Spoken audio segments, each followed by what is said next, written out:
దేవుని వాక్యాన్ని ధ్యానం చేద్దాం. కీర్తనల గ్రంథం 143 కీర్తన. యెహోవా నా ప్రార్థన ఆలకింపుము, నా విన్నపములకు చెవియొగ్గుము.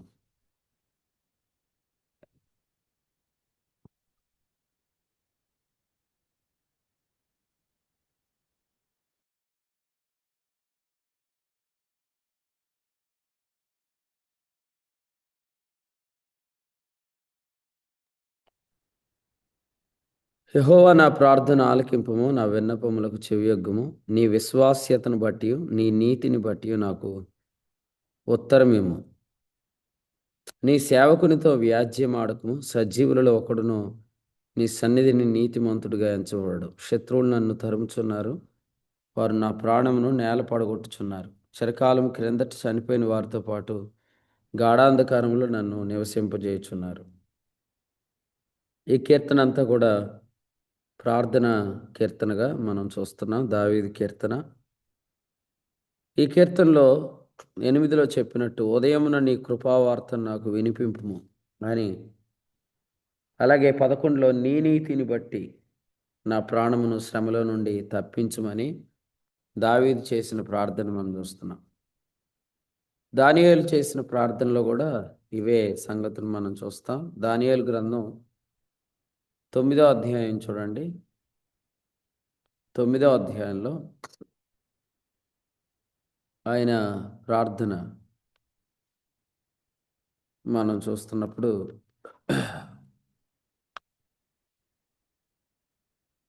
వచనం 10వ వచనం చదువుదాం, లేదా 19వ వచనం చదువుదాం. 19. ప్రభువా ఆలకింపుము, ప్రభువా క్షమింపుము, ప్రభువా ఆలస్యం చేయక చెవియొగ్గి నా మనవి చిత్తగించుము. నా దేవా, ఈ పట్టణమును ఈ జనమును నీ పేరు పెట్టబడినవే, నీ ఘనతను బట్టియే నా ప్రార్థన వినుమని వేడుకొంటిని. తర్వాత 7 చూడండి, 7వ వచనం. ప్రభువా నీవే నీతిమంతుడవు, మేమైతే సిగ్గుచేత ముఖ వికారమొందిన వారము. మేము నీ మీద తిరుగుబాటు చేసితిమి, దానిని బట్టి నీవు సకల దేశములకు మమ్మును తరిమితివి. యెరూషలేములోను యూదయ దేశములోను నివసించుచు స్వదేశ వాసులుగా ఉన్నట్టియు పరదేశ వాసులుగా ఉన్నట్టియు ఇశ్రాయేలందరికిని మాకును ఈ దినమున సిగ్గే తగి ఉన్నది. 18వ వచనం. నీ గొప్ప కనికరములను బట్టి మేము నిన్ను ప్రార్థించున్నాము గాని మా స్వనీతి కార్యములను బట్టి నీ సన్నిధిని నిలవబడి ప్రార్థించట్లేదు. సో ఈ ప్రార్థనలు మనం వింటున్నప్పుడు అది దావీదు ప్రార్థన, దానియేలు ప్రార్థన. ఈ ప్రార్థనలో వారు నీ నీతిని బట్టి, నీ విశ్వాస్యతను బట్టి అని వారు ప్రార్థించారు. అయితే క్రొత్త నిబంధనలోనికి వచ్చినప్పటికీ మరి దేవుని నీతిని బట్టి ఇప్పుడు జరిగిన న్యాయాన్ని చూద్దాం. పేతురు రాసిన 2వ పత్రిక 1వ అధ్యాయం 1వ వచనం.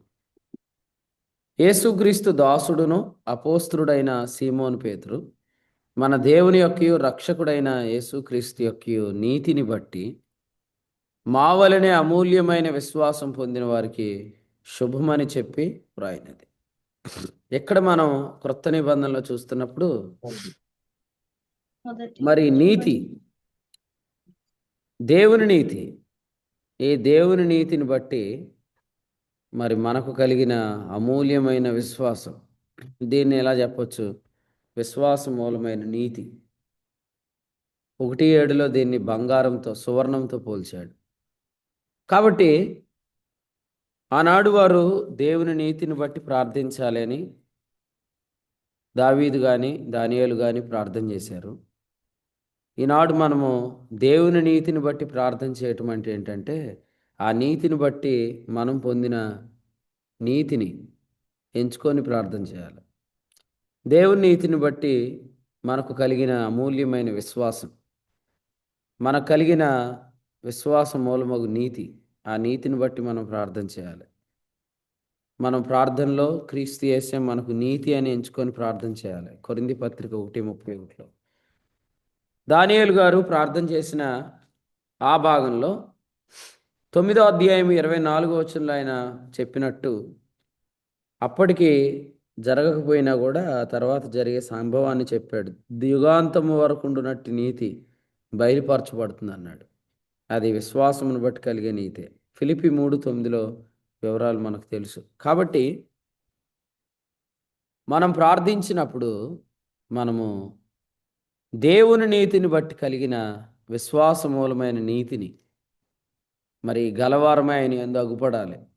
అంతే తప్ప మరి ఇక్కడ దావీదు చెప్పినట్టు సజీవుల్లో ఒకడు నీ సన్నిధిని నీతిమంతుడిగా ఎంచబడ్డా అనే మాటను బట్టి మనం నీతిమంతులం కాదు అని అనుకోకూడదు. ఎందుకంటే ఈ విధమైన ఆలోచన లేకపోతే ఈ విధమైన తలంపు మనకు కొరింథీ పత్రికలో పౌలు చెప్పిన మాటను బట్టి కూడా 4వ అధ్యాయంలో చూస్తాం.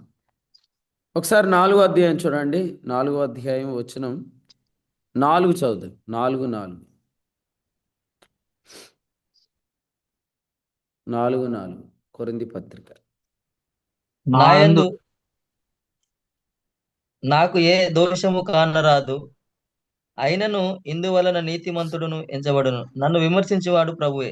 రైట్. ఈ వచనంలో నాయందు నాకు ఏ దోషమును కానరాదు, అయినను ఇందువలన నీతిమంతుడనుగా ఎంచబడను. ఈ మాటకు అర్థం ఏంటి? ఈ మాటకు అర్థం ఏంటి అంటే మనము దేవుని ఎదుట నీతిమంతులం కాదని కాదు.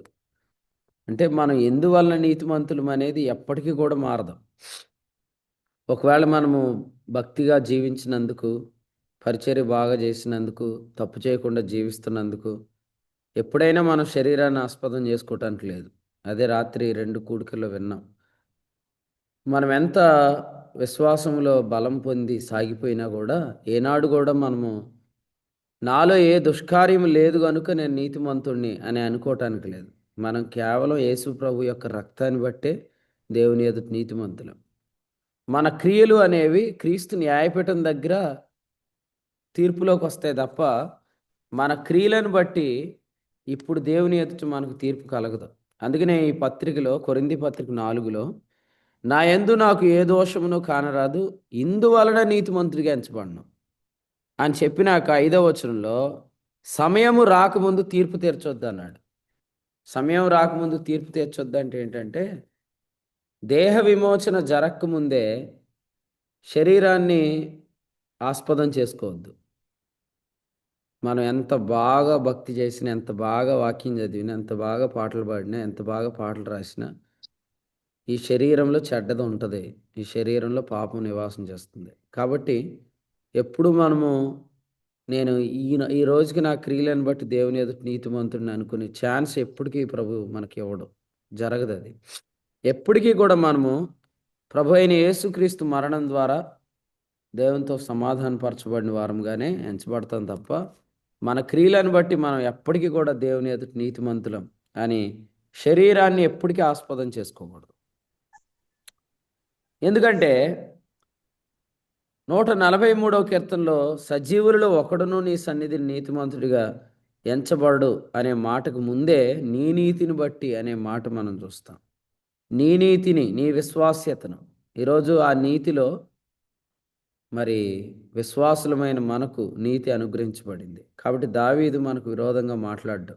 32వ కీర్తనలో దావీదు సున్నతి లేని వారిని గురించి మాట్లాడాడు అని రోమాపత్రిక 4వ అధ్యాయంలో పౌలే చెప్పాడు. ఈ ధన్యవచనం సున్నతి గలవారిని గురించి చెప్పబడినదా, సున్నతి లేని వారిని గురించి చెప్పబడినదా? 9వ వచనం అని అన్నాడు. సున్నతి గలవారిని గురించి కాదు, సున్నతి లేని వారిని గురించే.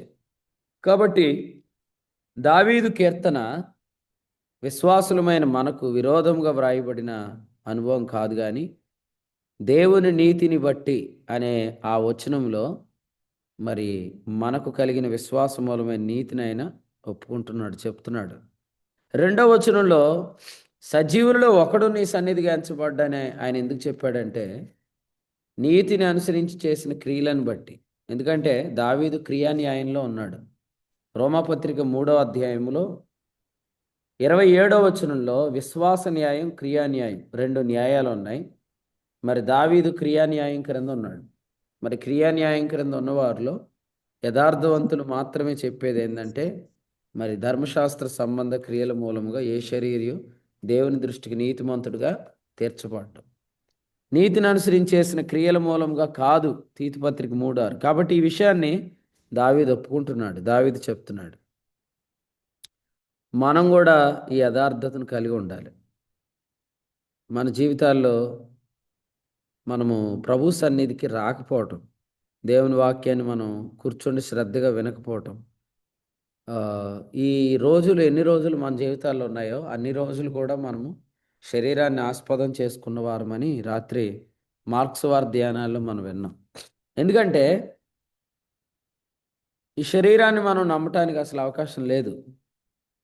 ఈనాడు మనం ఇంత సంతోషంగా ఉన్నామంటే కారణం ఏంటంటే కొరింథీయులకు రాసిన 2వ పత్రిక 4వ అధ్యాయంలో 7వ వచనంలో మంటిఘటములలో ఐశ్వర్యమే తప్ప మంటిఘటం ఏం మారలేదు.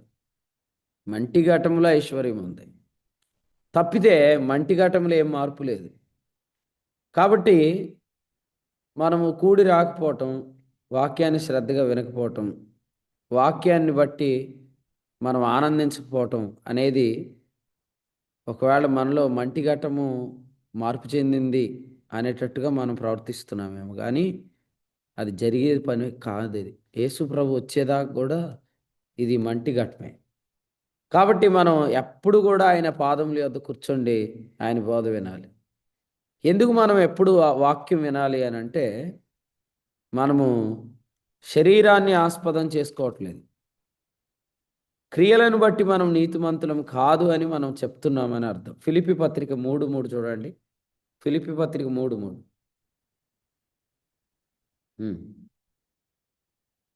ఎందుకనగా శరీరమును ఆస్పదం చేసుకొనక దేవుని యొక్క ఆత్మలను ఆరాధించుచు క్రీస్తు యేసునందు అతిశయపడుచున్న మనమే సున్నతి ఆచరించేవారం. క్రీస్తు యేసునందు అతిశయపడాలి. క్రీస్తు యేసునందు అతిశయపడాలి. ఈ మాట పౌలు గారు పలుకుతున్నారు. దేవుని యొక్క ఆత్మ వలన ఆరాధించటం అంటే ఏంటంటే క్రీస్తు యేసునందు అతిశయపడాలి. ఆయనే మన నీతి అని అతిశయపడాలి. కొరింథీ పత్రిక 1:31లో చెప్పాడు. ఆయనను బట్టే మనము దేవుని ఎదుట అంగీకరించబడుతున్నాం అని మాత్రమే అతిశయపడాలి.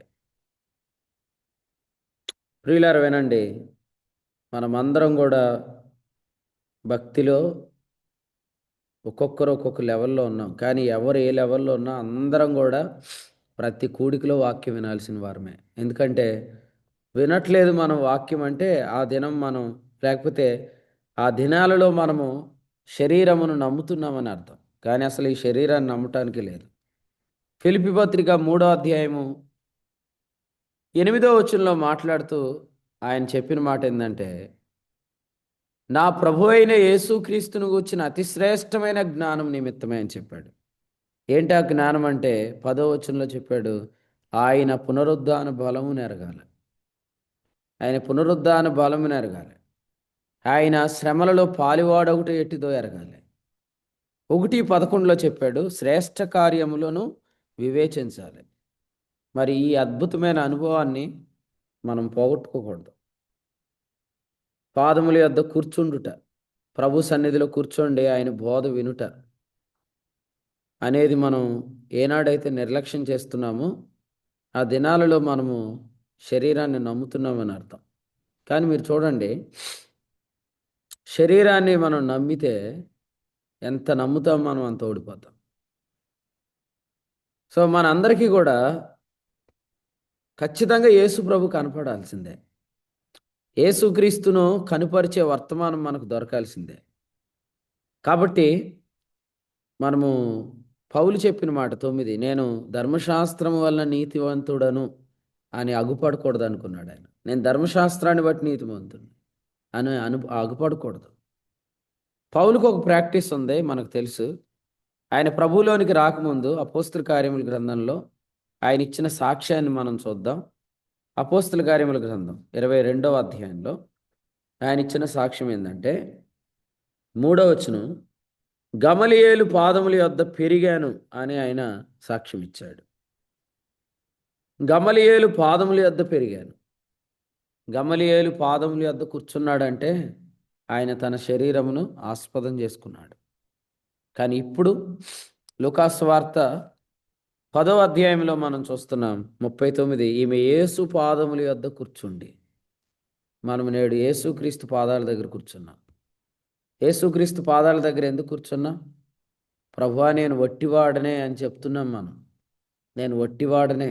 గలతీ పత్రిక 6:3 ఎవడైనను తాను వట్టివాడై ఉండి ఎన్నికైన వాడని ఎంచుకుంటే వాడు తన్ను తానే మోసం చేసుకుంటున్నాడు.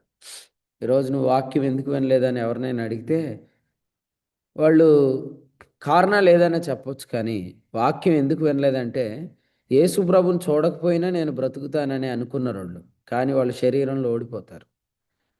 కొరింథీ పత్రికలో 3:18లో చెప్పినట్టు రెండో పత్రికలో యేసు ప్రభువుని మనం చూస్తున్నప్పుడు మాత్రమే మనం ఆయన పోలికలోనికి మారుతాం. ఆయనను చూడాల్సిందే. ఆయనను నేను చూడాల్సిందే. ఎందుకంటే ఆయన చూడకపోతే నేను బ్రతకలేను, నేను జీవించలేను, నేను కొనసాగలేను. ఈ శరీరంలో ఉన్న పాప మరణ నియమాలతో నేను ఓడిపోతాను అనేది ఆ పాదాల దగ్గర కూర్చున్న వారు చెప్తున్న వర్తమానం మనకు. యేసు ప్రభు చెప్పారు ప్రకటన గ్రంథంలో, ఆయన పాదాల యొద్ద కూర్చున్న వారు ధనవంతులైపోతారని చెప్పాడు. ప్రకటన గ్రంథంలో 3వ అధ్యాయంలో చెప్పారు ఏమనంటే, నీవు ధనవంతుడవు అగునట్లు, లేదా 18 ధనవృద్ధి చేసుకున్నట్లు ఆయన చెప్పాడు, బంగారమును కొనుక్కోమని చెప్పాడు. బంగారం 1వ అధ్యాయంలో చెప్పాడు, ఆయన పాదములు కొలిమిలో పుటం వేయబడిన బంగారం 15వ వచనం. కాబట్టి యేసుక్రీస్తు పాదముల యొద్ద కూర్చున్న వారు నిజంగా ఐశ్వర్యవంతులైతారు. ఏంటి ఐశ్వర్యం అంటే, ఇక్కడ మనం చదివాం ఫిలిప్పీ పత్రిక 3:8లో అతి శ్రేష్టమైన జ్ఞానం. ఆ ఐశ్వర్యం ఏంటంటే అతి శ్రేష్టమైన జ్ఞానం. ఏంటి అతి శ్రేష్టమైన జ్ఞానం? ఆ శ్రేష్ట కార్యములను వివేచించే కృపిస్తాడు. ఈనాడు కార్యక్రమాలకు అయ్యే ఖర్చులు మనం చూస్తున్నాం, లక్షలు ఖర్చులు అవుతున్నాయి, కానీ కార్యాలకు ఖర్చులు మనము లెక్కించలేం.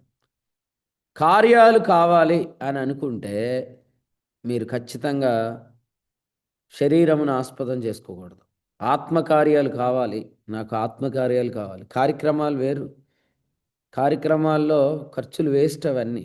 ఎందుకంటే అక్కడ చెప్పే వర్తమానాల వల్ల విశ్వాస విషయంలో ఎవరికి సంపూర్ణమైన నిశ్చయత కలగదు. నీతిమంతుడు విశ్వాస మూలముగా జీవించడానికి జీవం కలగదు. కానీ ఆత్మకార్యాల్లో గొప్ప కార్యాలు జరుగుతాయి. మరి ఒక్కొక్క ఆత్మకార్యానికి ఎంత ఖర్చు అయింది? ఎంతో విలువ కలిగిన కార్యాల్లోనికి మనల్ని ఆయన పాలు పంపులు దయచేస్తాడు. కాబట్టి ఇటు ఆత్మకార్యాలు కావాలి అని అనుకుంటే మనము శరీరమును ఆస్పదం చేసుకోకూడదు ఎప్పుడు. ఎందుకంటే అలా ఆస్పదం చేసుకున్న వారు ఎవరంటే ఆయన పాదముల యొద్ద కూర్చుండి ఆయన బోధ వినని వారే. ఎందుకంటే వారి నమ్మకం ఏంటంటే మేము సాధించగలమని అనుకుంటారు, కానీ ఓడిపోతారు. ఈ దేహంలో ఉన్నంతకాలం కూడా మనము భయంతో గడపాలని చెప్పాడు. ఒకసారి కొరింథీయులకు రాసిన మొదటి పత్రిక 2వ అధ్యాయంలో ఒక మాట ఉంది చూడండి, 3వ వచనం. కొరింథీయులకు రాసిన మొదటి పత్రిక 2వ అధ్యాయం 3వ వచనం. మరియు బలహీనతతోనూ భయముతోనూ ఎంతో వణుకుతోనూ మీ యొద్ద ఉంటుంది. చూడండి ఈ మాట, బలహీనతతో భయముతో వణుకుతో ఉండుట. ఇది మనలోకి ఎప్పుడు వచ్చిందంటే 5లో చెప్పాడు, పరిశుద్ధాత్మ దేవుని శక్తి మనల్ని నడిపించేటప్పుడు. పరిశుద్ధాత్మ మనల్ని నడిపించేటప్పుడు మనం బలహీనతతోనూ భయముతోనూ వణుకుతోనూ ఉన్నట్టు ఉంటాం. శరీరాన్ని ఆస్పదం చేసుకునేవారు అలా ఉండరు. వాళ్ళు చాలా కాన్ఫిడెంట్గా కనపడతారు. వాళ్ళు చాలా కాన్ఫిడెంట్గా ఓడిపోతారు. మళ్ళీ అదొక అద్భుతం. మళ్ళీ చాలా కాన్ఫిడెంట్గా కనపడతారు, చాలా కాన్ఫిడెంట్గా ఓడిపోతారు. ఎందుకంటే శరీరమును ఆస్పదం చేసుకోవడానికి లేదు. ఒకవేళ నిజంగా శరీరాన్ని ఆస్పదం చేసుకునే అవకాశం మనకు ఉండుంటే ఈ శరీరంతో మనము దేవుని రాజ్యాన్ని స్వతంత్రించుకుంటాం కదా. ఈ రక్తమాంసాలు దేవుని రాజ్యాన్ని స్వతంత్రించుకోవాలంటే అర్థం ఏంటి? ఈ శరీరాన్ని ఆస్పదం చేసుకోవడానికి లేదు. ఇది మర్త్య శరీరం, ఇది పాప శరీరం, ఇది దేన శరీరం, ఇది ఘనహీనమైన శరీరం, ఇది బలహీనమైన శరీరం, ఇది మొదటి ఆదాము పోలిన శరీరం, ఇది మంటి సంబంధమైన శరీరం. కాబట్టి ఈ శరీరం శిథిలమైపోతున్నది. ఇది మన గుడారం, ఇది సృష్టి సంబంధమైనది, ఇది చేతి పని. కొరింథీ 2వ పత్రిక 5లో మనం చూస్తున్నాం. కాబట్టి ఇది నిజంగా మనం నమ్ముతున్నామా? లేకపోతే ఏమో నేను చాలా బైబిల్ క్లాసుల్లో వాక్యం చెప్పాను కాబట్టి ఈ పాటికి నా శరీరంలో పాపం చచ్చిపోయి ఉంటుందని అనుకుంటే నిన్ను నువ్వు మోసం చేసుకున్నట్టే. అది ఎప్పటికీ జరగదు. యేసు ప్రభు వచ్చే దినం వరకు మనం వణకుతో, బలహీనతతో, భయంతో కనపడతా ఉంటాం. ఈ సత్యం ఎరిగితే. ఎందుకంటే ఆత్మచేత నడిపించబడిన వాళ్ళు ఇలాగే ఉంటారు. ఆత్మచేత ఎందుకు నడిపించబడుతున్నాం?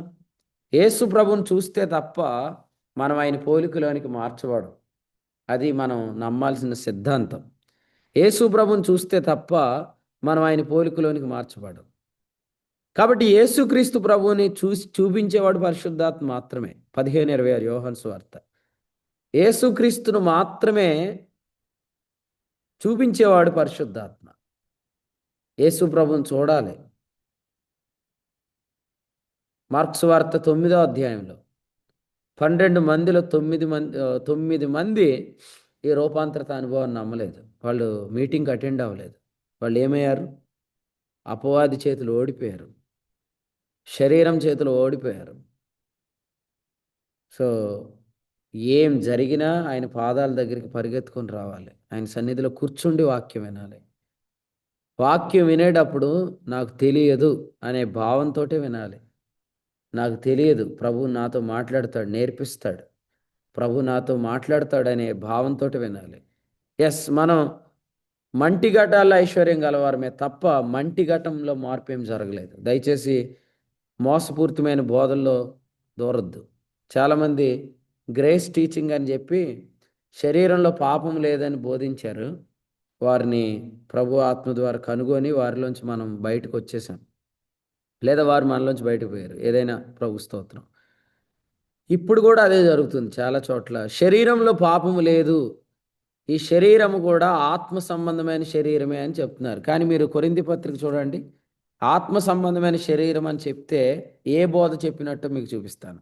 కొరింథీ పత్రిక 15:46 చదువుదాం. కొరింథీ పత్రిక 15:46. కొరింథీ పత్రిక 15:46. మొదట కలిగినది కాదు, ఆత్మ సంబంధమైనది మొదట కలిగినది కాదు, ప్రకృతి సంబంధమైనదే మొదట కలిగినది, తరువాత ఆత్మ సంబంధమైనది. చాలండి. ఈ వచనం బట్టి ఏం చెప్తున్నాడు? ఈ శరీరం ఆత్మ సంబంధమైంది కాదు అని చెప్తున్నాడు. ఆత్మ సంబంధమైన శరీరం తర్వాత కలుగుతుందని చెప్తున్నాడు.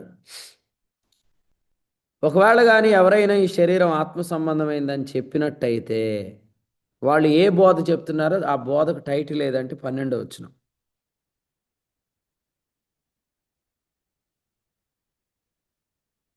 క్రీస్తు లేపబడి ఉన్నాడని ప్రకటింపబడుతుండగా మీలో కొందరు మృతుల్లో పునరుద్ధానము లేదని ఎట్లు చెప్తున్నారు? మృతుల పునరుద్ధానము లేదు అని చెప్తున్నట్టు. అంటే లేదు అంటే లేదని కాదు, అది గతించిందని చెప్పినట్టు. తిమోతికి వ్రాసిన 2వ పత్రికలో 2వ అధ్యాయము 19వ వచనంలో చెప్పాడు, లేదా 18లో పునరుద్ధానము గతించింది. పునరుద్ధానం యేసుప్రభు రాకుండా ఎలా గతించింది? అంటే మనం యేసుప్రభుని నమ్మినప్పుడు ఆయనతో లేచాము, పరలోకమందు కూర్చున్నామనే మాట ఉంది కదా, దాన్ని ఎలాగూ వ్యాఖ్యానిస్తారంటే ఆ రోజు మనం లేచినప్పుడే మన దేహం కూడా లేపబడిందని చెప్తారు. మన దేహం కూడా లేపబడితే అప్పుడు దేహం ఏమైద్ది? శంకర్ చెప్పు. అప్పుడు మన దేహం ఏ దేహం అయిద్దా? ఆత్మ సంబంధమైన దేహం అయిద్దా? ప్రకృతి సంబంధమైన దేహం అయిద్దా? ఆత్మ సంబంధమైన దేహం అవుతుందండి. అది వెరీ గుడ్. యేసు ప్రభువుని నమ్మినప్పుడే మనం ఆయనతో లేపబడ్డాం కదా, అప్పుడు మన శరీరం ఆత్మ సంబంధమైన దేహం అయిందా, ప్రకృతి సంబంధమైన దేహంగానే ఉందా? యేసు బాబు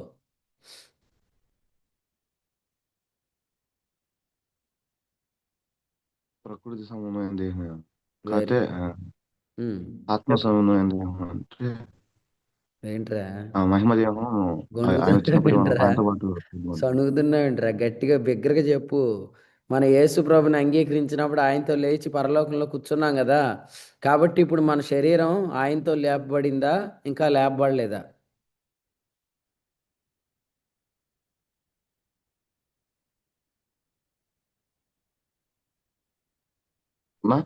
ఒకసారి ఒకసారి లేదు, ఇంక నీకు ఛాన్స్ లేదు.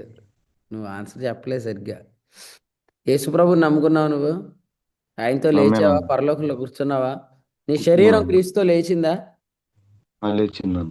అదిగో లేచింది అంటున్నాడు యేసు బాబు. క్రీస్తు కాదు. ఉమ్.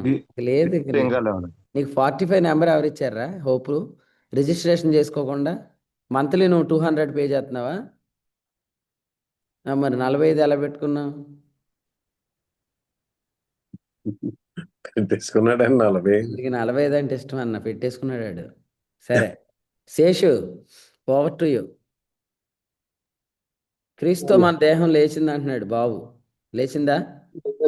లేవలేదండి. లేవలేదు. ఇది ప్రకృతి సంబంధమైన దేహమే. ప్రకృతి సంబంధం ప్రకృతి సంబంధమైన దేహమే, ఆత్మ సంబంధమైన దేహం కాదు ఇది. ఆత్మ సంబంధమైన దేహం అయితే మనం ఏం చేయొచ్చు? ఆత్మ సంబంధమైన దేహం అయితే మనం ఏం చేయొచ్చు? సుమంత్ 15వ అధ్యాయము 34 వచనం చదవండి. 15:34. నీతి ప్రవక్తన గల వారై మేల్కొని పాపము చేయకుడి, అనే దేవుని బోధ గూర్చిన చెప్పక్కర్లేదు. పాపం చేయొద్దు అనే వాక్యం చెప్పక్కర్లేదు మనం. ఎందుకంటే ఆత్మ సంబంధమైన దేహం వచ్చేసింది కదా. ఆత్మ సంబంధమైన దేహం వచ్చేసిందంటే పాపం చేయవద్దు అనే బోధ మనం చేయవలసిన అవసరం లేదు. కానీ రాలేదు, ప్రకృతి సంబంధమైన దేహంలోనే ఉన్నాం. కాబట్టి పాపం చేయవద్దని వీరు చెప్తారు అని ఎవరైనా మన మీద బురదేశారనుకోండి, అది బురద మాత్రమే, ప్రభుకు స్తోత్రం. కానీ ఇటువంటి బ్యాచ్ ఒకటి ఉంది మరి. శరీరంలో పాపము లేదు, ఇది ఆత్మ సంబంధమైన దేహము, మనమే ఆత్మ సంబంధమైనప్పుడు మన దేహం కూడా ఆత్మ సంబంధమైందే అని అన్నారంటే మీరు వెంటనే వారిలోంచి వెడలు బయటికి రావాలి. అర్థమైందా? మన దేహం ఆత్మ సంబంధమైంది కాదు, ప్రకృతి సంబంధమైందే. ప్రకృతి సంబంధమైన దేహం కాబట్టి మనం ఏం చేయాలా? ఎంతో బలహీనతతోనూ భయముతోనూ వణుకుతోనూ అనే బాడీ లాంగ్వేజ్ మనలో కనపడాలి. అది కనపడట్లేదు అని అంటే కాన్ఫిడెన్స్ ఎక్కడుంది మనకి? శరీరంలో ఉన్నాం. Yes, confidence in our own flesh అనమాట. మన శరీరం అందు మనకు నమ్మకం ఉంది, అబ్బే అది పని అవదు, ఓడిపోతాం. ఇక్కడ కూర్చొని ఎవరైనా ఒట్టివారే. బర్నబాస్తో పాటు అందరము, ఇంకా నాకంటే యోగ్యులైన వాళ్ళు పెద్దవాళ్ళు ఉన్నారు, వాళ్ళందరూ ఒట్టివాళ్ళే. ఒట్టివాళ్ళు అంటే అర్థం ఏంటి? ఏం తెలియదు, ఏం వాక్యం రాదని కదా, శరీరంలో పాపం గలవారు. అందుకనే మనము ఏది ఛాన్స్ తీసుకోకూడదు. ధర్మశాస్త్రం మూలముగా మనము తీర్పులు తెచ్చుకూడదు, నీతిమంతులమని ఎంచుకోకూడదు. ధర్మశాస్త్రాన్ని బట్టి మనం నీతిమంతులమని ఎంచుకునే ఛాన్స్ ఎప్పటి వరకు లేదు. దేహ విమోచన వరకు లేదు. ఎస్, దేహ విమోచన దినం వరకు లేదు. అప్పుడు దాకా మనం పరిశుద్ధాత్మ చేత మాత్రమే నడిపించబడాలి. కాబట్టి ఆయన పాదముల యొద్ద మనం కూర్చోవట్లేదు, ఆయన మాట వినట్లేదు. యేసు మాత్రమే అగుపడే పరిచర్యలో మనము రెగ్యులర్గా వర్తమానాలు వినట్లేదంటే మనకు శరీరం మీద కాన్ఫిడెన్స్ ఉందని అర్థం. కానీ ఈ కాన్ఫిడెన్స్ మనల్ని అట్టర్ ఫ్లాప్లోకి తీసిపోయింది అనమాట, ఓడిపోతాం. ప్రకృతి సంబంధమైన దేహమే, దయచేసి ఎవరు కూడా ఆత్మ సంబంధమైన దేహము అనే దుర్బోధలు వినొద్దు. ఇది ప్రకృతి సంబంధమైన దేహమే. పునరుద్ధానం గతించలేదు, పునరుద్ధానం జరగాల్సింది ఉంది. జరిగిన పునరుద్ధానంలో నేను క్రీస్తుతో లేపబడి పరలోకంలో కూర్చున్నాననేది నా ఆత్మకు కలిగిన స్థితి. కానీ నా దేహానికి ఇంకా మార్పు జరగలేదు, అది క్రీస్తు వచ్చినప్పుడు జరుగుతుంది. కాబట్టి ఆనాడు మొదటి సంఘకాలంలోనే మరి పునరుద్ధానం గతించింది అని చెప్పటం వల్ల, ఇది ఆత్మ సంబంధమైన శరీరం అని చెప్పటం వల్ల అక్కడున్న వాళ్ళు ఏం చేశారంటే వాళ్ళందరూ కూడా నీతి ప్రవర్తన వదిలేశారంట. ఈరోజు కూడా చూడండి, విశ్వాసులమయ్యాం, నీతిమంతులమయ్యాం, మనం పాపం చేసినా మనం ఇంకెప్పటికీ పాపులం కాదు అని బోధిస్తున్నారు. పాపం చేసినా పాపులం కాదు అనే వచనం ఎక్కడ లేదు మీ క్రొత్త నిబంధనలో ఉందా? పాపం చేసినా పాపులం కాదని లేదు. మన యేసు ప్రభువుని బట్టి నీతిమంతులమని ఉంది, పాపం చేయొద్దని ఉంది. ఈ కొత్త స్టేట్మెంట్ ఎక్కడ లేదు. అంటే పాపం చేస్తే విశ్వాస పాపి అయిపోతాడా అంటే అవ్వడం. దాని అర్థం ఏంటి? కాదు, పాపం చేసినా పాపులం కాదు అనేది కాదు. అసలు పాపం చేసిన అనే ఫీలింగ్ ఎందుకు వస్తుంది? నీతిమంతుడు తర్వాత మాట ఏముంది? విశ్వాసం మూలముగా జీవించునని ఉంది. కాబట్టి మనం ఎందుకు నీతిమంతులుగా తీర్చబడ్డాం? ఆ జీవం కొరకు తీర్చబడ్డాం. ఆ జీవం కొరకు తీర్చబడిన తర్వాత ఈ మాటలు ఎందుకు వస్తున్నాయి? కాబట్టి ఇక్కడ ఇలా అంటాడు, 30 చదవండి. 30 15 మరియు కొరింథీ పత్రిక. మేము గడియ గడియకు ప్రాణ భయముతోను నుండనేలా అది సహోదరుల గడియ గడియకు భయంతో ఉన్నాను అంటాడు. 31లో నేను దినదినము చనిపోచున్నాను అంటాడు. 32 నేను పోరాడుతున్నాను అంటాడు కదా. ఈ కైండ్ ఆఫ్ బాడీ లాంగ్వేజ్ లేకపోతే ఈ కైండ్ ఆఫ్ యాటిట్యూడ్ మనలో కనపడుతుందా? కృపావాక్యం అంటే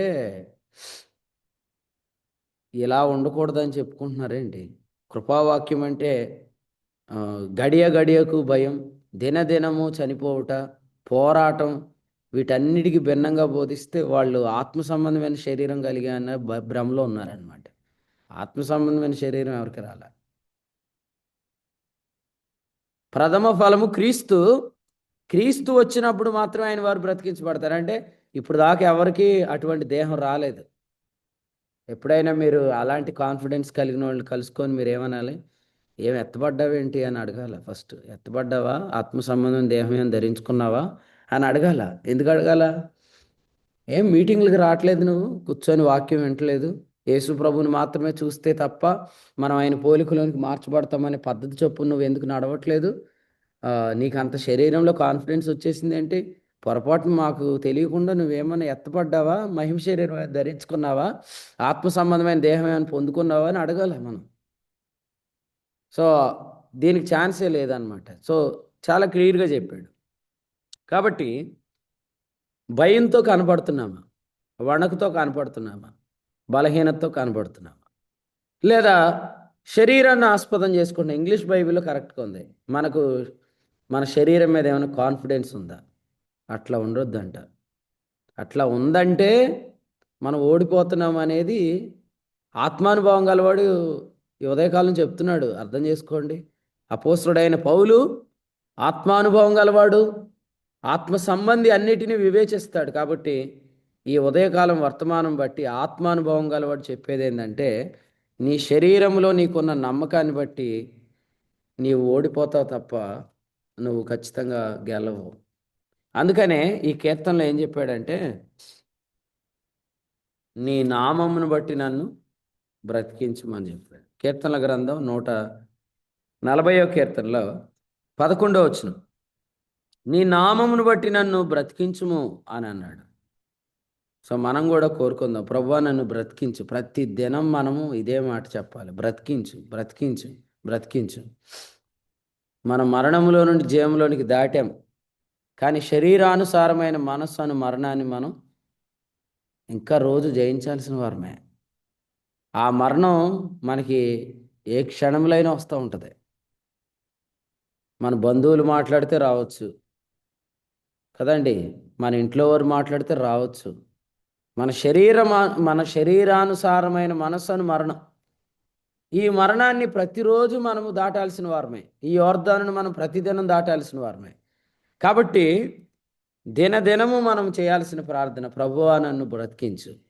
అంటే ప్రభువా నేను శరీరాన్ని అనుసరించకుండా నన్ను బ్రతికించు కదండి. లోపల నాటుబడి మీ ఆత్మలను రక్షించుటకు శక్తిగల వాక్యమును సాత్వికమైన మనసుతో అంగీకరించండి అన్నాడు యాకోబు పత్రికలో. అంటే త్వరపడి నేనేమైనా నాలుగు జారుతానేమో, నిరర్గళమైన దుష్టత్వం బయటకు వస్తుందేమో, విర్రవీగుచున్న కల్మషం బయటకు వస్తుందేమో. నేను నా నాలుకను అదుపులో పెట్టుకోవాలి, నా శరీరాన్ని నేను అదుపులో పెట్టుకోవాలి, నేను బ్రతకాలి. నిన్నటి కీర్తనలో చెప్పాడుగా 141వ కీర్తనలో మరి నోటిని కాపాడుకోవటం గురించి చెప్పాడు 142వ కీర్తనలో. కాబట్టి మనము ఈ ఉదయకాలం వాక్యంలో వింటున్నప్పుడు నన్ను బ్రతికించు అనే మాట మన నోట ఎప్పుడూ ఉండాలి. ప్రతిరోజు మనం బ్రతకాలి. ఎవరు ప్రతిదినం బ్రతుకుతున్నారో వారు తెలిసిపోతారు, అభివృద్ధి చెందుతారు. ద్వితీయోపదేశకాండం 8:1, మీరు బ్రతికి అభివృద్ధి పొందుతారు. ఇప్పుడు మనం ఎంతమంది అభివృద్ధి పొందుతున్నాం అనేది, మనం ఎంతగా బ్రతుకుతున్నాం అనే దాని మీద డిపెండ్ అయి ఉంటుంది. యోహాను 10:10, మీరు బ్రతకాలి, సమృద్ధిగా బ్రతకాలి ప్రభు కోరుకున్నాడు. మనం జీవించాలి, సమృద్ధిగా జీవించాలి. నీ అభివృద్ధి అందరికీ తేటగా కనబడాలి. తిమోతి మొదటి పత్రిక 4:11. కొందరిది అవివేకం బయటపడిద్ది, కొందరిది అభివృద్ధి తేటపడిద్ది. ఇది మాత్రం మర్చిపోవద్దు. తిమోతికి వ్రాసిన మొదటి పత్రిక 4:15లో నీ అభివృద్ధి తేటగా కనపడాలన్నాడు. రెండవ పత్రికలో 3వ అధ్యాయంలో వారి అవివేకం తేటపడిద్ది అన్నాడు. 9. అభివృద్ధి తేటపడాలా, అవివేకం తేటపడాలా? ఆలోచించద్దు. అభివృద్ధి తేటపడాలి. లాస్ట్ ఇయర్ మనం ఎంతవరకు వెళ్ళాం, ఈ ఇయర్ ఎంతవరకు వెళ్ళాం, లాస్ట్ మంత్ ఎంతవరకు వెళ్ళాం, ఈ మంత్ ఎంతవరకు వెళ్ళాం, లాస్ట్ వీక్ మనం ఎంతవరకు ఉన్నాం, ఈ వీక్ మనం ఎంతవరకు ఉన్నాం. అభివృద్ధి అభివృద్ధి కదా. ఇశ్రాయేల్ అన్న ఇంటి దగ్గర ప్రభు ఆత్మ పలికిన 3 మాటల్లో నీవు ఎఫ్రాతాలో క్షేమాభివృద్ధి పొందుతావు, నువ్వు ఖ్యాతి నొందుతావు. 3వదిగా ప్రభు చెప్పిన మాట పెరెస్సు కుటుంబం వలె ప్రత్యేకత ప్రభు ఇస్తాడు.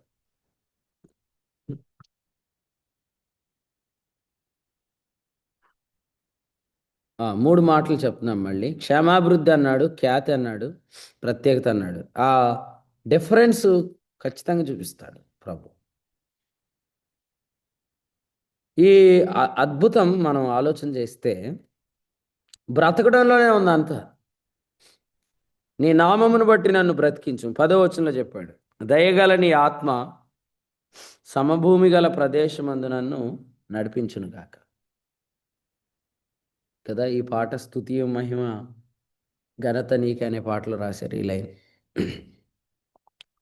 సమభూమి గల ప్రదేశం. సమభూమి గల ప్రదేశం అంటే ఏంటంటే పౌలు చెప్పాడు కదా, అవును అవునని చెప్పి కాదు కాదన్నట్టుగా ప్రవర్తిస్తూ నా యోచనలు శరీరానుసారంగా యోచిస్తున్నానా అనే దగ్గర ఆత్మచేత నడిపించబడని వారి యొక్క తీర్మానాలు, ఉద్దేశాలు, వారి యొక్క ప్రయత్నాలు, వారి యొక్క నడిపింపు ఎలా ఉంటుందంటే 2వ పత్రిక 1వ అధ్యాయంలో చెప్పాడు. కొరింథీ 2వ పత్రిక 1వ అధ్యాయంలో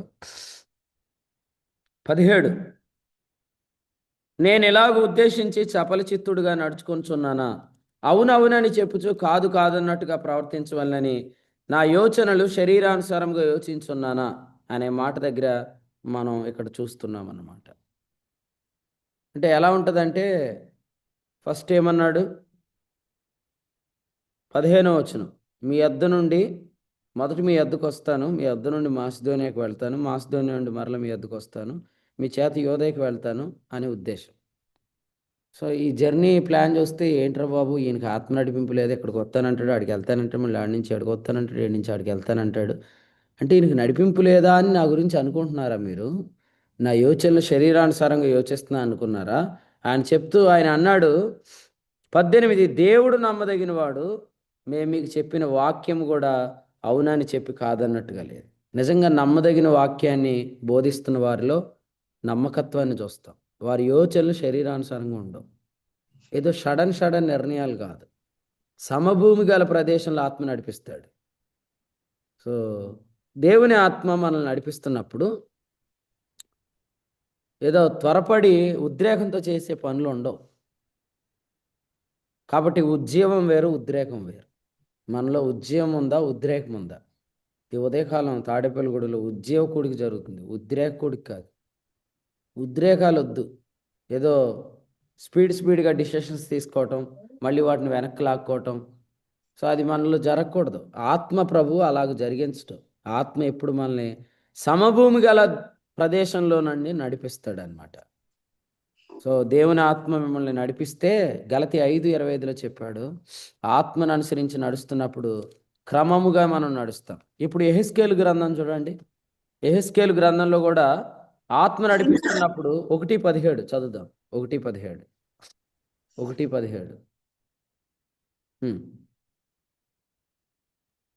అవి జరుగు ఈ రోజుకి 76కి వచ్చారు జూమ్ కదా. వస్తారు 100కి వస్తారు. వీడు ఇప్పుడు స్ట్రైక్ చేసిన వాళ్ళందరూ ఇప్పుడు ప్రత్యేక తెలంగాణ రాదని సమైక్యాంధ్రకు వస్తారు. కాబట్టి మీరందరూ కూడా ఇంకా ఎవరైతే సీలింగ్లు ఫ్యాన్లు చూపిస్తున్నారో మీరందరిలో కూడా మార్పు వచ్చింది కాక, లేకపోతే నెక్స్ట్ ఫిల్టరింగ్ ఇదే, సీలింగ్ ఫ్యాన్లు కూడా తీసేస్తాను నేను.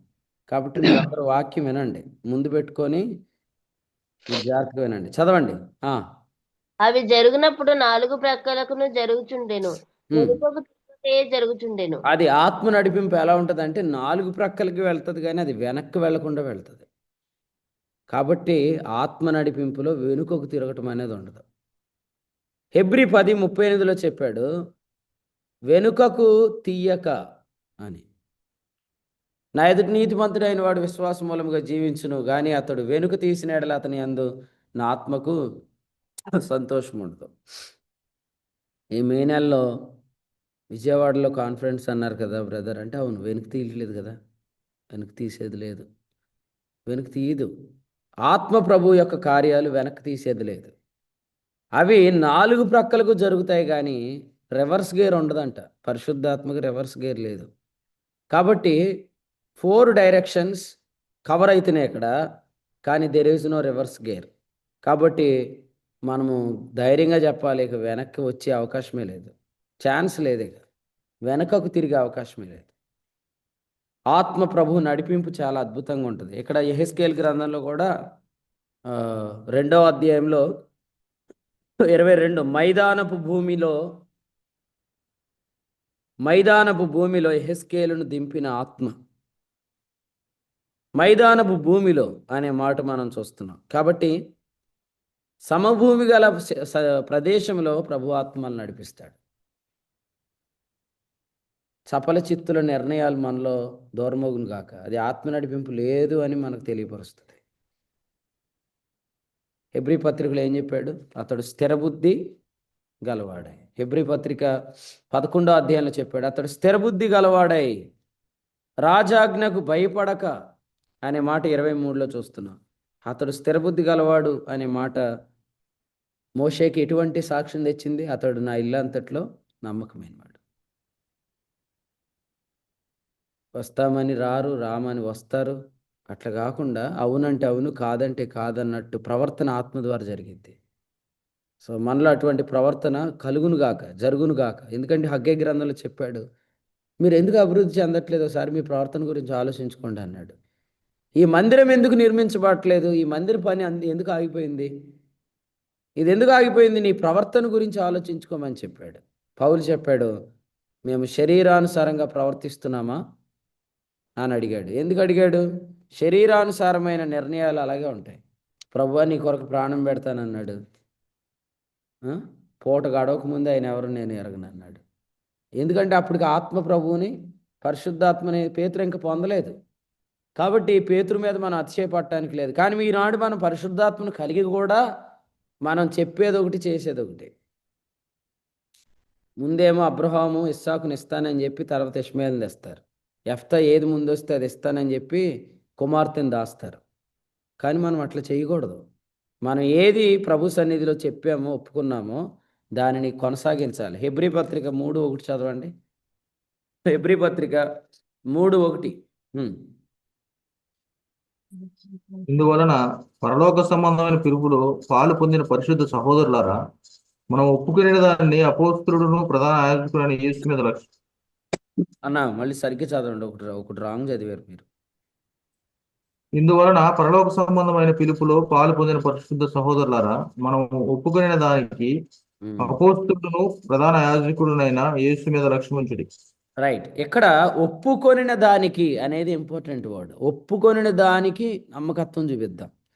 మనం ఏం ఒప్పుకున్నాం, ఆ ఒప్పుకున్న దానికి మనం నమ్మకంగా ఉండాలి. తిమోతికి వ్రాసిన 2వ పత్రికలో ఏం చెప్పాడు చూడండి. మొదటి పత్రిక 5వ అధ్యాయం 12.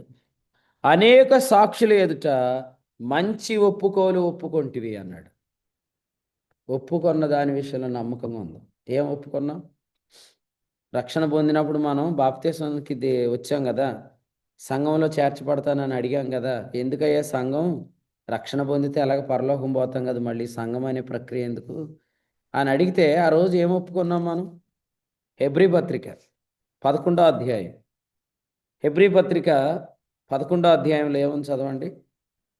11 కాదండి, 10వ అధ్యాయం 34. ఎలాగనగా మీరు ఖైదు ఉన్న వారిని కరుణించి మీకు మరి శ్రేష్టమైనది స్థిరమైనదియునైన స్వాస్థ్యం ఉన్నదని ఎరిగి మీ ఆస్తి కోల్పోవుటకు సంతోషంగా ఒప్పుకొంటిరి. స్వాస్థ్యం ఉన్నదని ఒప్పుకున్నారు. రక్షణ పొందిన తర్వాత మళ్ళీ సంఘం ఎందుకు? అంతే కదా. ఇప్పుడు మన వర్తమానాలు సరిగ్గా విన్నోళ్ళు ఏమనుకుంటారు, రక్షణ పొందితే పరలోకం కాబట్టి ఇంక మందిరాలకు రావటం ఎందుకు అంటారు. మనం ఏం ఒప్పుకున్నట్టు రక్షణ ఒకటే లేదు, స్వాస్థ్యం కూడా ఉంది. స్వాస్థ్యం కొరకు ఏం చేయాలా? చర్చ్కి అటెండ్ అవ్వాలి. చర్చ్ అనే నిర్మాణాన్ని మనం ప్రేమిస్తాం. మనం ఏం బైబిల్ కాలేజీలు పెట్టాం చర్చ్ బదులుగా.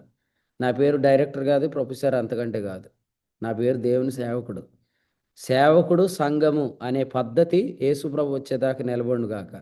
సంఘాలు సేవకుల కంటే గొప్ప పిలుపులు ఏమి లేవు. చర్చ్ యొక్క స్థానాన్ని నాడు బైబిల్ కాలేజీలు రీప్లేస్ చేయకూడదు. బైబిల్ కాలేజీలు చర్చిల ద్వారా స్టార్ట్ అవ్వాలి, చర్చిల ద్వారా బైబిల్ కాలేజీలు నడవాలి తప్ప బైబిల్ కాలేజ్ అనేది చర్చ్కి రీప్లేస్మెంట్ కాకూడదు. వినండి, అసలు what is the importance of the church అంటే, రక్షించబడిన వ్యక్తికి స్వాస్థ్యం ఉన్నదని మనం ఒప్పుకున్నాం. అందుకని ఎబ్రీ 3:1 ఏమన్నాడు? మీరు ఒప్పుకున్నారు కాబట్టి మరి ప్రధాన యాజకుని మీద లక్ష్యం పెట్టండి అన్నాడు. ప్రధాన యాజకుడు రక్షించబడిన వాడికా, రక్షించబడటానికా? చెప్పండి.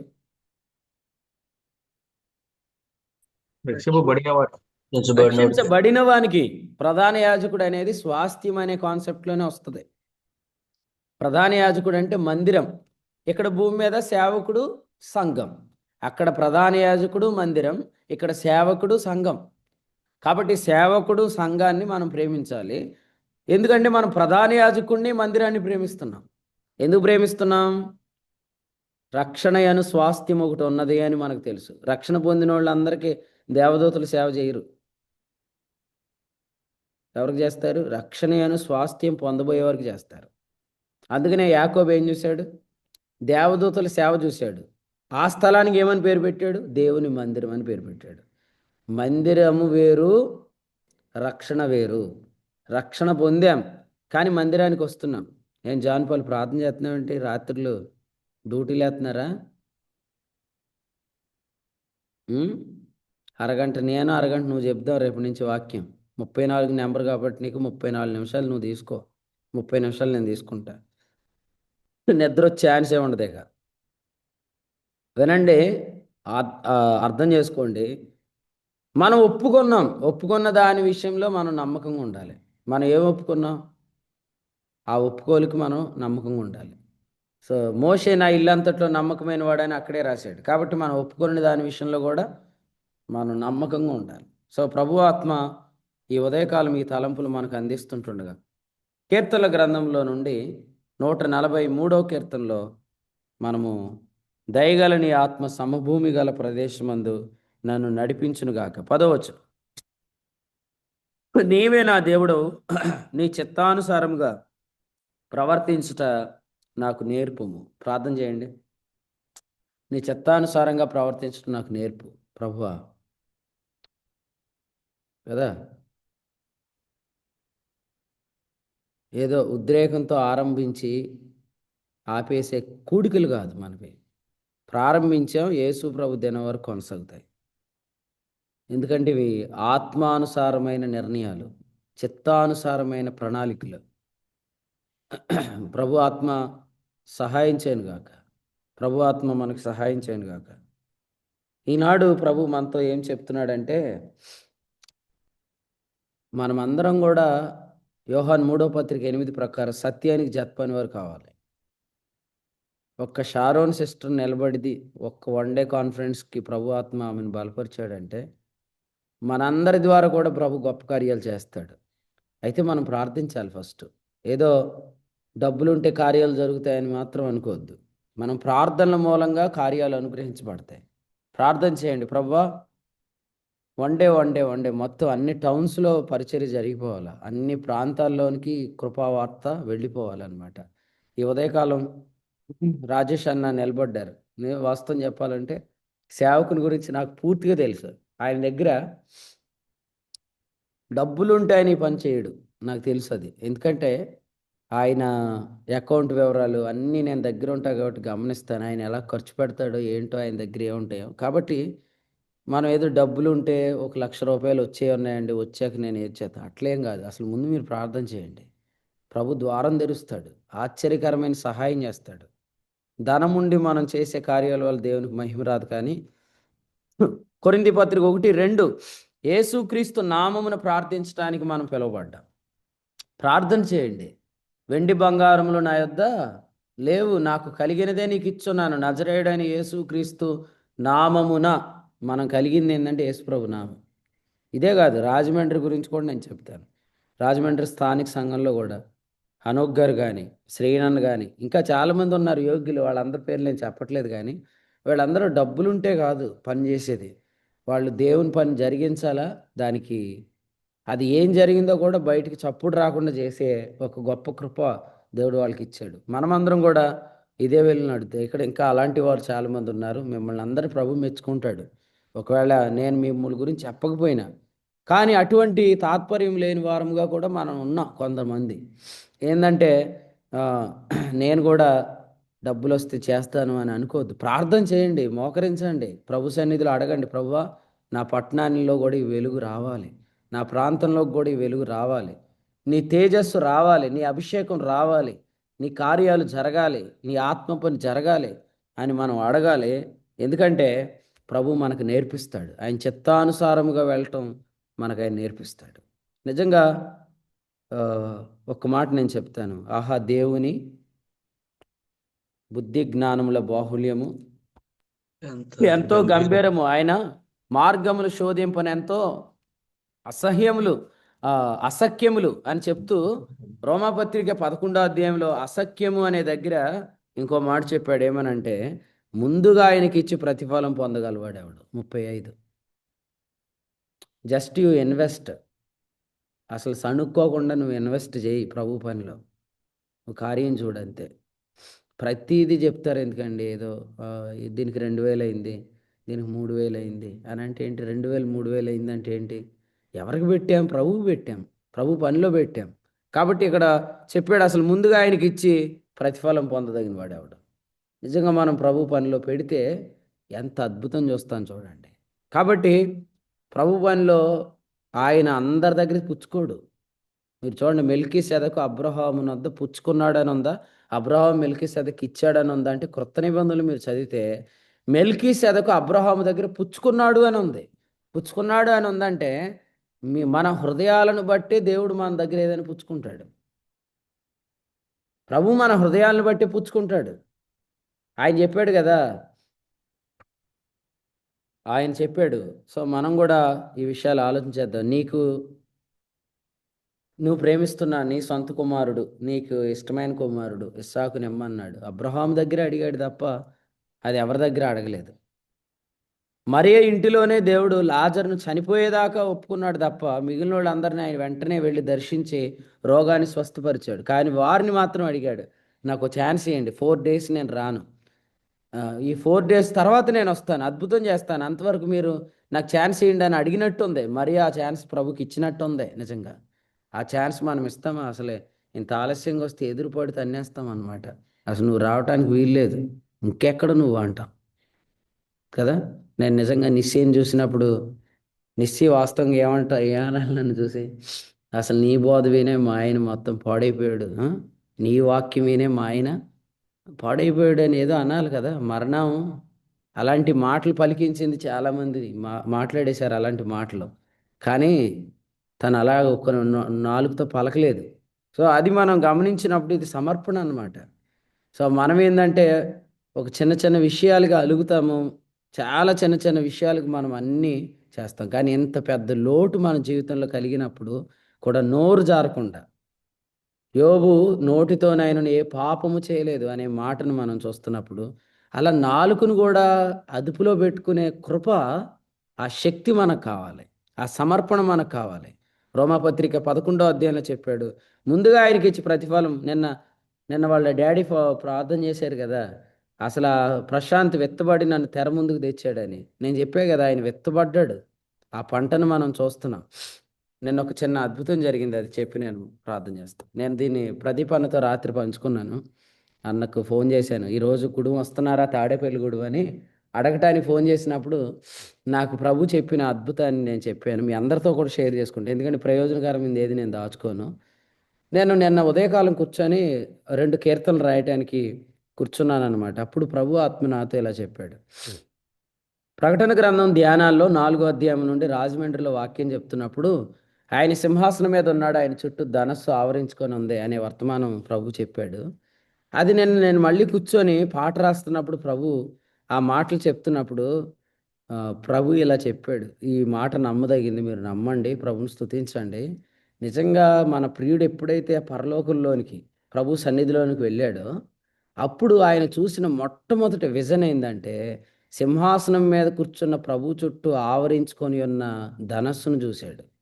సో అది మాకు వర్తమానం వచ్చిన తర్వాత నేను నిన్న పాట రాస్తున్నప్పుడు అది గుర్తొచ్చింది. అంటే పరలోకంలో అసలు ఫస్ట్ ప్రవేశించగానే చూసిన గొప్ప విజన్ ఏంటంటే ఆ సింహాసనం చుట్టూ ఉన్న ధనస్సు. రెండవదిగా ఇంకొక చిన్న స్వరం కూడా ఆ ప్రియుని ప్రశాంత్ ద్వారా వినపడినట్టు అనిపించింది. ఏంటంటే అసలు పరలోకంలో దేవునికి బాగా ఇష్టమైన వారిలో దావీదు ఉన్నాడు అనే మాట వినపడింది. అంటే దావీదు అంటే ఆయనకి ఎంత ఇష్టం. ఇప్పుడు ఆయన పని అంతా యెరూషలేం పట్టణం మీద ఆరంభం కాబోతుందని ప్రశాంత్ ప్రభు సన్నిధిలోకి వెళ్ళిన తర్వాత వర్తమానాలు వచ్చాయి. కాబట్టి నాకేం ప్రశాంత్ కల్లో కనపడలేదు. ప్రశాంత్ ఏమి నాతో అన్నయ్య మరి నిస్సీని ఓదార్చమని కూడా నాకేం చెప్పలేదు. అలా మనకి ఎవరు కనిపించరు. ఎందుకంటే మనం అలాగూ ఎదురు చూడట్లేదు. సో మనం అలా ఎక్స్పెక్ట్ చేయకూడదు. ఎందుకంటే ప్రభువునందు నిద్రించిన వారు మన కలల్లోకి రావాలి, వారు మనకు కనబడాలని కోరుకోకూడదు. కానీ పరలోకము నుండి ప్రభు వర్తమానం కొరకు కనిపెట్టాలి. స్టెఫను చనిపోయినాక పరలోకము నుండి వెలుగు వచ్చింది, అది సౌలు మీద పడింది. అలాగే కొందరి మరణం తర్వాత ఒక రకమైన వెలుగును మనం పరలోకం నుండి ఎక్స్పెక్ట్ చేయొచ్చు. ఎందుకంటే వారు విత్తబడ్డారు కాబట్టి ఈ పంటను మనం కోస్తాం. కాబట్టి దేవుని ఆత్మ ప్రియుడు ప్రభు సన్నిధికి వెళ్ళిన తర్వాత వన్ డే కాన్ఫరెన్సెస్ స్టార్ట్ అయినాయి. కాబట్టి ఈరోజు అందులో కాన్ఫరెన్స్ జరగబోతుంది తాడేపల్లిగూడెంలో. కాబట్టి ఇది ఘనంగా జరుగునట్టు నాకైతే ప్రభు నేను ఇచ్చిన వర్తమానంలో చెప్పినట్టు 2 సార్లు ఈ హాల్ అంతా ఆయన వెలుగుతో నింపబడును గాకని మేము ప్రార్థన చేశాం. కాబట్టి R5 కాన్ఫరెన్స్ హాల్, అలాగే ఈరోజు గూడెం కాన్ఫరెన్స్ హాల్లో కూడా ఆ క్రొత్త నిబంధన తేజస్తో మందిరం నింపబడును గాక. మరి ప్రభు గొప్ప కార్యాలు జరిగించును గాక. మరి నిడదవోలులో తాడేపల్లిగూడెంలో వన్ డే కాన్ఫరెన్స్ ఏదైతే స్టార్ట్ చేశామో అవి యేసు ప్రభు దినం వరకు కొనసాగును గాక. అది మీరు ప్రార్థన చేయండి. అదే ఒక నెల జరిగించి ముగించేది కాదు, ప్రతి నెల ఇది జరుగుతుంది అని నిరీక్షిద్దాం. ప్రభు అది జరిగిస్తాడు. సో ప్రభు ఆత్మ ఈ కార్యాల్లో మనల్ని ముందుండి నడిపించును గాక. ఈ తలంపులు ప్రభు మనందరి వినికిడిలో దీవించును గాక. మీరందరూ కూడా ప్రార్థన చేయండి. ప్రతి మీటింగ్లో కూడా మీరు కూర్చోండి వచ్చి ఆయన పాదాల దగ్గర. తద్వారా మనము శరీరాన్ని ఆస్పదం చేసుకోవట్లేదని మనం తెలియపరుద్దాం. ఇవి మంటి ఘటాలే. ఈ ఐశ్వర్యం ఎంత మనం వింటున్నాం కానీ ఇదంతా మన మంటి ఘటానికి చెందింది కాదు, ఆ మంటి ఘటంలో ఉన్న ఐశ్వర్యానికి చెందింది. ఇది మనం మర్చిపోకూడదని ప్రభుపేట తెలియజేస్తున్నాను. ప్రభుకి మహిమ కలుగును గాక. దేవుడు 143వ కీర్తన నుంచి తన దాసుని పరిశుద్ధాత్మ సాయంతో వాడుకుని అందించిన వర్తమానాన్ని బట్టి ప్రభుని స్తుతిస్తున్నా. ఈ యొక్క అధ్యాయంలో దావీదు గారు చేసినటువంటి ప్రార్థన మనకి జ్ఞాపకం చేస్తూ, నీ నీతిని బట్టి నీ విశ్వాసతను బట్టి నన్ను కరుణించమని ఆయన ప్రార్థన చేస్తున్నట్లుగా, నాకు ఉత్తరం ఇమ్మని ప్రార్థన చేస్తున్నట్లుగా జ్ఞాపకం చేస్తూ ఈ రోజున క్రొత్త నిబంధనలో మనం కూడా అయితే అదే ప్రార్థన దానియేలు గారు కూడా చేసినట్లుగా మనకి జ్ఞాపకం చేశారు.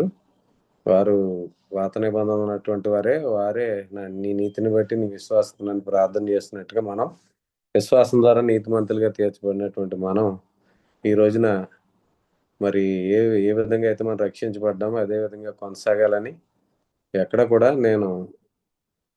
మన శరీరం అనేది మనం ఆస్పదం చేసుకోకూడదని, మంటి దేహాన్ని మనం ఆస్పదం చేసుకోకూడదని, ప్రతి చోట కూడా నేను వట్టివాడినే అని ఒప్పుకోవాలన్న విషయాన్ని కూడా గడిచిన రాత్రి కూడా నేర్పించారు. ఎవరైతే నేను వట్టివాడిని అని ఒప్పుకుంటారో ఆయన పాదాల వద్ద కూర్చొని నేర్చుకుని అతి శ్రేష్టమైన జ్ఞానం సంపాదించుకుని అతి శ్రేష్టమైనటువంటి మరి కార్యాల్లో వారు పాలు పంపులు పొందుతారని, ఎవరైతే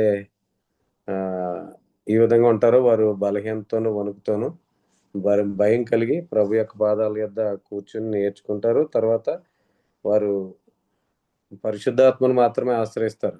ఈ యొక్క బలహీనమైన ఘట్టంలో ఉన్నాను, నేను మంటి దేహంలో ఉన్నానని వారు గుర్తిరిగి మరి ఎక్కడ కూడా శరీరాన్ని ఆస్పదం చేసుకోకుండా వారు కేవలం పరిశుద్ధాత్మను మాత్రమే ఆశ్రయిస్తూ మరి ముందుకు కొనసాగుతారు అన్న విషయాన్ని ప్రభు జ్ఞాపకం చేశారు. అలాగే ఆయన చిత్తానుసారంగా మనం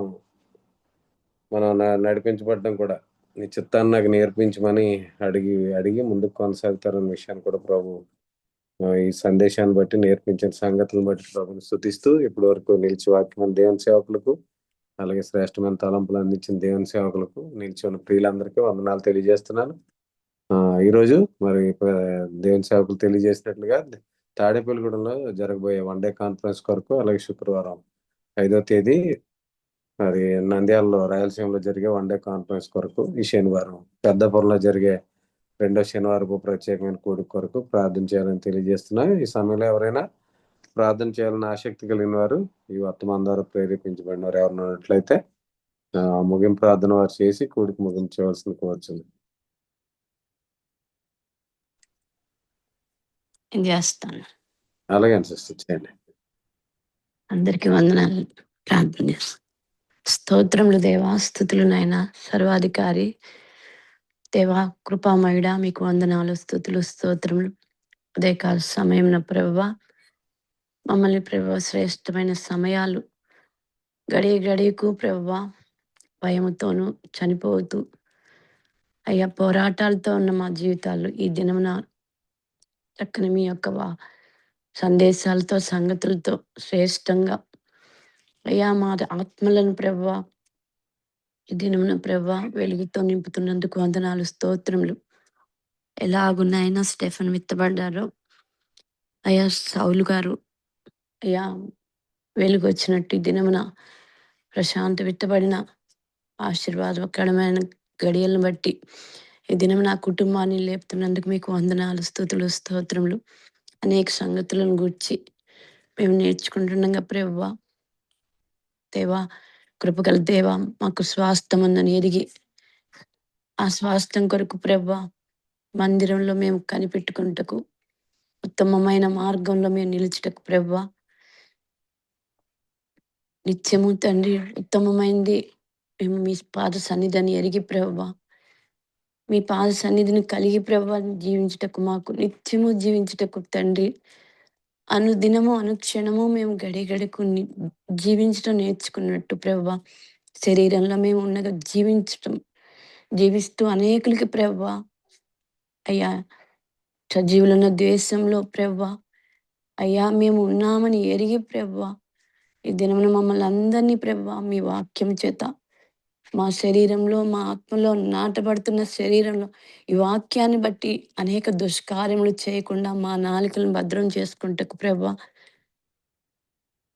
మీరు మమ్మల్ని అన్ని విషయంలో కాపాడుతున్న కనికరమును బట్టి గొప్ప దేవా మీ కనికరమును బట్టి ప్రభువా మేము ప్రార్థిస్తున్నాం. మా స్వనీతిని బట్టి స్వనీతి కార్యాలను బట్టి కాదు ప్రభా.